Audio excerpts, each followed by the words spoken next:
सत श्री अकाल दोस्तों। यूएस टूरिस्ट वीज़ा, बहुत सारे बच्चे यहाँ पर जाने की सोचते हैं। बहुत सारे बच्चों के सपनों का देश है। इवन लोग दीवारें कूद कर जानकर रिस्क लेकर भी इस कंट्री में जाना चाहते हैं। इस चैनल के ज़रिए मैं हमेशा ये आगाह करता रहता हूँ, खासकर स्टूडेंट्स को, कि यूएस ऐसी कंट्री है जहाँ पर आप सिर्फ 2 मिनट की बातचीत करके अपने वीज़ाज हासिल कर सकते हैं। आपको वर्कआउट करना होता है अपने प्रोफाइल के ऊपर, अपनी ऑप्शंस के ऊपर, और कैसे इंटरव्यू अटेंड की जाती है उसकी थोड़ी साइकोलॉजिकल प्रेपरेशन होनी चाहिए, क्योंकि ये इंटरव्यू सिर्फ 2 मिनट का होता है। आज इसीलिए मैं आपको एक स्टूडेंट से मिलाऊंगा जो अभी हमारे से वीज़ा ले रहे हैं, दैट इज शरद वर्मा। ये स्टूडेंट गंगानगर से हैं और इन्होंने रिसेंटली अपना यूएस वीज़ा हासिल किया है। स्टैंप हुआ है ये वीज़ा 21 मई को। और किस कोर्स के लिए जा रहे हैं, क्या प्रोफाइल है, मैं शरद से पूछूंगा और मैं चाहूंगा वो आपको खुद बताएं उनका एक्सपीरियंस क्या है इंटरव्यू का, ताकि जब आपको जाना पड़े इंटरव्यू तो आपको पता हो कि उसमें क्या चीज़ें इंपॉर्टेंट हैं। So hello Sharad, thank you for taking the services from Broadway immigration. दोस्त, मैं ये जानना चाहता हूँ कि आपका प्रोफाइल क्या था। पहले ये बताएं कि कैसे प्रोफाइल्स वीज़ा ले सकते हैं, उनको पता लगे। तो आपका प्रोफाइल क्या था, कितनी क्वालिफिकेशन थी आपकी? मेरी बैचलर्स करी हुई थी बीसीए में, जो कि मैंने पिछले साल मई में कर ली थी 2023 के अंदर। तो उसके बाद मैं एक वर्क परमिट एज एन उनके साथ इंटर्न काम कर रहा था, जिसके कारण मेरा एक एक्सपीरियंस बना 1 साल का। जिसके साथ साथ मैं अपनी फाइल प्रोसेसिंग के लिए आपके पास आया था। ठीक है। मींस मेरे को और हमारे पास आने से पहले आपने किसी और कंट्री के लिए अप्लाई किया या कोई रिफ्यूजल या अप्रूवल कुछ था? बिल्कुल बिल्कुल। मैंने मेरी ग्रेजुएशन करने से पहले कनाडा, जब मैंने +2 पास आउट की तब मैंने कनाडा के लिए अप्लाई किया था। वो मैंने 2 बारी अप्लाई किया था और दोनों बारी रिजेक्शन आई थी। कि मींस उनको मेरे पता नहीं फाइल में उनको ये लगा कि मैं वापस नहीं आऊंगा। उन्होंने जो मेरे को तो आपकी जो ग्रेजुएशन है वो कौन सी यूनिवर्सिटी से है? मेरी ग्रेजुएशन गवर्नमेंट यूनिवर्सिटी से है, जय नारायण व्यास यूनिवर्सिटी जोधपुर से। जोधपुर से। हाँ जी। और ये आपने रेगुलर ये क्वालिफिकेशन? मैंने बिल्कुल रेगुलर डे टू डे जाके क्वालिफिकेशन की है। ठीक है। और जब आप इंटरव्यू के लिए जाते हैं या ब्रॉडवे की टीम से मिलते हैं, तो ये जो आप कंट्री का डिसाइड करते हैं यूएस जाने का, ये आपका पहले से प्लान्ड था या टीम के साथ डिस्कस करके आपको लगा कि यूएस के एक अच्छी ऑप्शन हो सकता है? मेरे को यूएस का थोड़ा था कि हाँ मेरे को यूएस जाना है, क्योंकि मैंने बहुत ज़्यादा नाम सुना था यूएस के बारे में। बट जब मैंने आपकी टीम के साथ बात करी तो मेरे को और ज़्यादा अच्छे से क्लैरिफाई हो पाया कि हाँ मैं भी यूएस से जा सकता हूँ, और मैं उस रिगार्डिंगली और ज़्यादा मोटिवेट हुआ कि नहीं, मेरे को यूएस के लिए ही अप्लाई करना है। ठीक है। तो अभी आप कौन सी यूनिवर्सिटी में जा रहे हो, थोड़ा दोस्तों को बता दें, उनको पता मैं लग पाए। बेसिकली अभी वेस्ट क्लिफ यूनिवर्सिटी में जा रहा हूँ। It's in Los Angeles Irvine. Irvine में? हाँ जी। ओके। और क्या पढ़ने जा रहे हैं आप वहाँ पे? मैं वहाँ पे पढ़ने जा रहा हूँ master in science computer science. Okay. अब बेसिकली मेन द चीज पे आईटी। आते हैं, क्योंकि सब बच्चों के मेन होता है कि यूएस का वीजा निकलता है इंटरव्यू पे। बिल्कुल। पहले मुझे ये बताएं, मैं बच्चों को हमेशा कहता हूँ कि फाइल बनाकर देना हमारा काम है, लेकिन फाइल चेक कोई नहीं करता। आपकी फाइल किसी ने चेक की? बिल्कुल नहीं चेक की। उन्होंने सिर्फ और सिर्फ मेरे से मेरे I-20 फॉर्म, हाँ। मेरी सर्विस आईडी और मेरी जो पासपोर्ट है सिर्फ वो ही मांगा। उसके हाँ। अलावा उन्होंने मेरे से मेरी फाइल का एक भी डॉक्यूमेंट वेरीफाई या चेक नहीं किया। फाइल मेरे पास ही थी। उन्होंने अभी तक उसका मिस एक जैसे कहते हैं ना कि बिल्कुल हाथ में भी नहीं लेके देखी। हाथ भी नहीं कोई डॉक्यूमेंट हाथ को में लगाया? नहीं किया। वो विंडो होती है, हाँ, विंडो में से इंटरव्यू विंडो देना से है। लाइक पास आउट भी नहीं करा हाँ। मैंने सिर्फ मेरे 3 डॉक्यूमेंट्स जो मैंने पहले बताए थे, जी। पासपोर्ट, सर्विस और I-20, वो ही पास आउट किए थे। और जो इंटरव्यू लेते हैं जब आपकी, हाँ तो जी। ये कितने टाइम का इंटरव्यू होता है, कितना समय वेल, आपको मिलता है अपने आप को एक्सप्रेस करने में? मैक्सिमम आपके पास 4 से 5 मिनट होंगे अपने आप को एक्सप्रेस करने के लिए। जो भी वो आपसे क्वेश्चन पूछे उसको एक्सप्रेस करने के लिए आपके पास सिर्फ हाईएस्ट 4 से 5 मिनट देंगे वो आपको। आपने खुद का भी इंटरव्यू दिया, आपने मौके पर कई स्टूडेंट्स भी हाँ जी। दिखे होंगे, मिले होंगे, क्योंकि बिल्कुल वहां पर बिल्कुल 200-250 लोग इकट्ठे बैठे बिल्कुल। रहते हैं।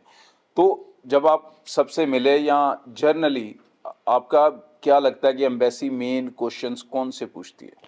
बेसिकली एम्बेसी को ऐसा कोई पर्टिकुलर क्वेश्चंस नहीं है, पर उनको आपकी फाइल के अंदर हर एक चीज के बारे में पता होना चाहिए, और आपको भी पता होना चाहिए कि आपकी फाइल में क्या है, कि आप कौन सा कोर्स करने जा रहे हो। उसके अलावा आपका फंड्स से रिलेटेड कैसा सिस्टम है, कि मीन्स आपके फंड्स खुद के हैं या क्या है।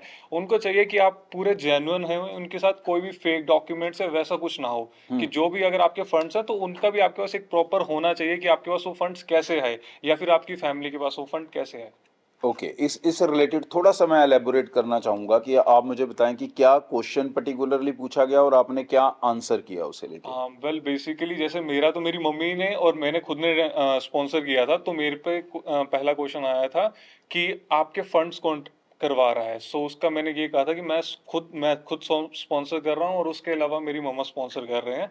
सो उसके रिगार्डिंग उन्होंने और ज़्यादा पूछा नहीं, क्योंकि एज ऑफ उनके पास हमारा सारा डिटेल होती है कि हमारे पास कितने फंड्स एंड जी, everything such is everything. There. और क्वालिफिकेशन कोर्स या यूनिवर्सिटी को लेके कोई हाँ जी, क्वेश्चन बिल्कुल, उन्होंने पूछा बिल्कुल, हो? वो सारे क्वेश्चंस रहे थे। जी, सबसे पहले उन्होंने मेरे से पूछा था कि मेरी यहाँ की लास्ट क्वालिफिकेशन क्या है, जो कि ओके। मैंने बताई मतलब कि जो मेरी, प्रेजेंट हाँ, प्रोफाइल है वो आपका क्या है? पूरी प्रॉपर प्रेजेंट प्रोफाइल के बारे में ही उन्होंने बेसिकली पूछा कि आपने अभी तक करा क्या है और अभी के टाइम से जो आपने स्टडी का गैप है उसमें क्या किया। ठीक उसके है। बाद उन्होंने मेरे से पूछा कि आप वहां जाके कौन सा कोर्स कर रहे हो, और उसके बारे में थोड़ी सी डिटेल्ड इन्फॉर्मेशन उनको, मेरे को लगा कि उनको चाहिए कि हाँ। मीन्स मेरे को पता है कि मैं कौन सा कोर्स करने जा रहा हूँ और उससे मेरे को आगे जाके फायदा क्या है, ये लाइक आपको फ्यूचर किसने गोल्स। समझाया कि कोर्स बताने के अलावा उसकी थोड़ी एडिशनल इंफॉर्मेशन भी देनी बेसिकली ये मैम ने, मैं जब इंटरव्यू सेशंस में था तब मेरे को मैम ने ये बताया कि आप सिर्फ इतना मत बताइए कि आप कौन सा कोर्स कर रहे हैं, आप उसको थोड़ा इलेबोरेट करिए कि उसके अंदर कौन कौन से सब्जेक्ट्स हैं हाँ। और आपका बेसिकली वो पर्टिकुलर कोर्स जो है वो किस बारे में है। आपका कोई भी आंसर वन वर्ड था? नहीं नहीं, बिल्कुल नहीं। नहीं। मिनिमम ऑफ मिनिमम मैंने हर क्वेश्चन के लिए मेरे ख्याल से 1 से 2 लाइनें बोली थी। हाँ, ये हम भी गाइड करते हैं हमेशा कि कभी भी जब आप यूएस एम्बेसी में इंटरव्यू दे रहे हैं तो इंटरव्यू में जो पूछा गया सवाल है वो सवाल तक आपको लिमिटेड नहीं रहना है, उसके रिलेटेड पूरा सिनारियो क्लियर आउट करने की कोशिश करनी है। जब भी वीज़ा ऑफिसर सेटिस्फाइड होगा वो 2 3 4 लाइंस के बाद आपको टोक देगा और नेक्स्ट क्वेश्चन पूछने बिल्कुल लगेगा। बिल्कुल बिल्कुल। लेकिन अगर आप एक आधा शब्द बोलकर रुक जाएंगे दैट मीन्स कि आप एक प्रिपेयर्ड या प्लान्ड स्टूडेंट नहीं है डेफिनेटली। जो खुद पढ़ने जाना चाहता है। तो फाइनेंशियल्स को लेके उन्होंने क्या आपसे पूछा था? वेल उन्होंने मेरे से फाइनेंशियली तो मेरा, जैसे मेरा खुद का ही था स्पॉन्सर, तो उन्होंने मेरे से उससे रिलेटेड बहुत ज़्यादा कुछ पूछा नहीं। बट हाँ, उनका ये ज़रूर था, उनको ये कंसर्न था कि मेरे वो जो फंड्स मैंने दिखाए हैं क्या वो लोन थे या नॉन लोन थे। तो जो ठीक है। वो मेरे सेल्फ फंड्स थे, क्योंकि मेरी वो सेविंग थी कोई अराउंड 3 से 4 साल पुरानी सेविंग्स थी, ठीक है। तो इसलिए उसके रिगार्डिंग इतने क्वेश्चंस हुए नहीं मेरे से। ठीक है। और आप बच्चों को क्या कहना चाहेंगे? उनको यूएस ऑप्ट करना चाहिए, नहीं करना चाहिए? वीज़ा डेफिनेट प्रोसेस को आप कितना कॉम्प्लिकेटेड या कितना इजी रैंक करते हैं? वेल, यूएस को बिल्कुल उनको डेफिनेटली ऑप्ट करना चाहिए, क्योंकि अगर अपने कहीं और की बात करें, कनाडा या कहीं की, तो वहाँ पे इस टाइम बहुत ज़्यादा आई गेस स्टूडेंट ट्रैफिक है, और मोर हाँ। ओवर इट्स लाइक कि आपको वहाँ पे वर्क नहीं करने को मिलेगा at end of the day. So most probably I would suggest कि आप लोग यूएस जाएं। मोर ओवर जो हम बात करें कि वीज़ा प्रोसेस की एंड एवरीथिंग सच, तो वो है कि आपका कॉन्फिडेंस कितना है।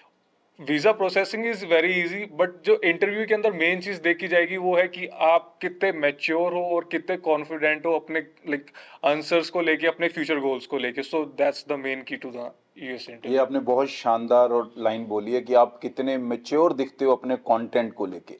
मैं अक्सर कहता हूँ कि रटा रटाया कंटेंट, इंटरनेट से पढ़ी हुई 4 लाइनें या यूनिवर्सिटी की वेबसाइट से पढ़ी हुई 4 लाइनें नहीं चाहिए। आपका अपना बिल्कुल रिसर्च बिल्कुल। वर्क, अपनी अंडरस्टैंडिंग होनी चाहिए उस कोर्स को लेके, और आपके अपने शब्द होने चाहिए जब आप उस बात का आंसर दे रहे हो। So very good luck Sharad for thank your you sir. Journey. Many congratulations thank you and sir. Hedge your passport. Thank you sir. Thank you. Good luck.